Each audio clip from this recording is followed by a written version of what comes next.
उस्मान,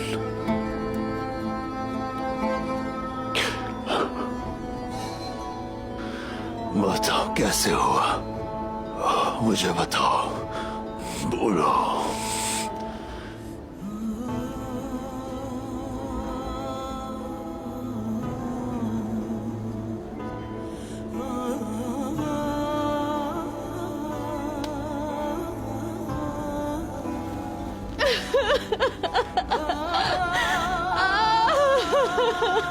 वो घात लगाए हुए थे।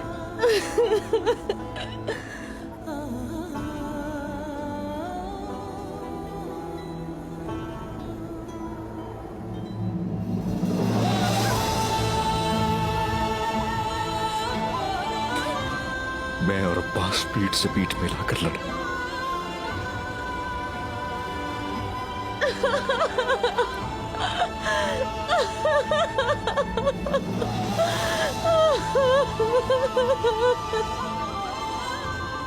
लेकिन मैं आपसे किया वादा पूरा नहीं कर सका।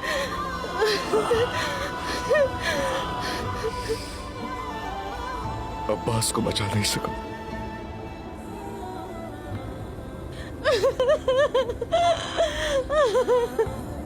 माफ कर दे।